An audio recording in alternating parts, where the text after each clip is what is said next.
Welcome to the Tech Egg. Don't get scrambled. Enjoy the video. In this video, I will show how to use brick vinyl, full guide.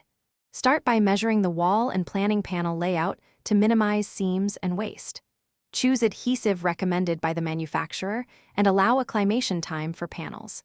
Use a level and chalk line to establish a straight baseline. Trim panels with a sharp blade for clean edges. Press panels firmly and roll seams to ensure good adhesion and a finished look. Collecting the right tools makes installation smoother and avoids costly mistakes later.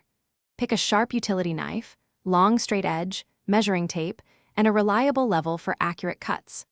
Choose an adhesive that matches your vinyl backing and a seam roller to press joints tight. Prepare the wall with cleaning, patching, and primer so the panels stick consistently. Test a small piece to confirm fit and adhesion before full installation. Begin installation at a marked baseline and work horizontally to keep rows level and consistent.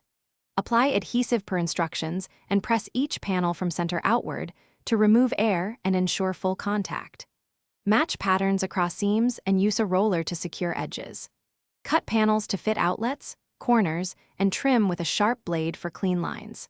Finish with silicone or trim pieces to conceal edges and create a polished result. Thanks for watching. Consider subscribing if I helped unscramble your problems.